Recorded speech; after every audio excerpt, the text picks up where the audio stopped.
Google is cracking down on apps that use Android's Accessibility API.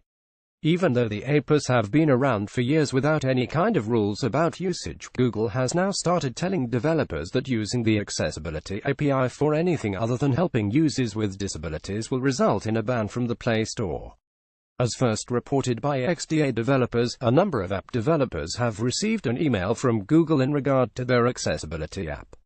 According to the email, Google's new rules require that apps requesting accessibility services should only be used to help users with disabilities use Android devices and apps. The email says that developers must explain to users how your app is using the Android docked permission bind_accessibility_service to help users with disabilities use Android devices and apps.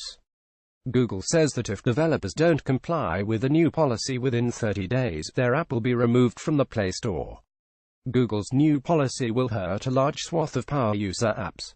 Android accessibility APIs are meant for alternative input devices and alternative output methods, but they are also a powerful set of controls that have been co-opted by the Android tweaking community to give users more control over the devices.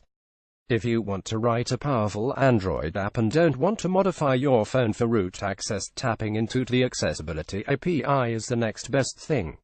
With the Accessibility API, apps can access lots of powerful commands that let them function a bit like a system-level app, and the legitimate, non-accessibility uses are almost endless. Through the API, an app can see all the other apps the user is running and take an action when a specific app launches. This is great for automation apps like Tasker, which allow users to write complicated if-then statements that constantly run on the phone. Accessibility apps can intercept key events hardware key presses, which is useful for doing something like remapping the hardware Bixby on Samsung devices. Accessibility apps can turn off other apps, which is useful for battery-saving apps like Greenify. LastPass used the API to create an Android password app before password apps were officially supported, which only happened in Android 8.0. Google's new policy of only allowing the Accessibility API for accessibility purposes definitely seems to be news, as many of these apps are years old and have existed in the Play Store without issue. Google's own developer documentation still claims it is fine to use the Accessibility APIs for non-accessibility purposes. For instance, the Building Accessibility Services page suggests developers make apps for users who may temporarily be unable to fully interact with a device.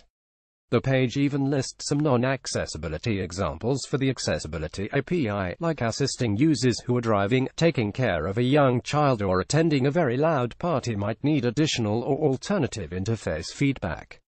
It's understandable that Google would want to put a lid on the accessibility APIs in Android, but they already require a good amount of work from the user. In order to enable Android's Accessibility API requires special permissions that can't be granted during runtime or requested programmatically by the app. Users must manually go into the accessibility options and enable accessibility features for the app, which requires tapping through a few warning pop-ups. Enabling this for a malicious app can, of course, wreak a lot of havoc, which is probably Google's inspiration for cracking down on the Accessibility API.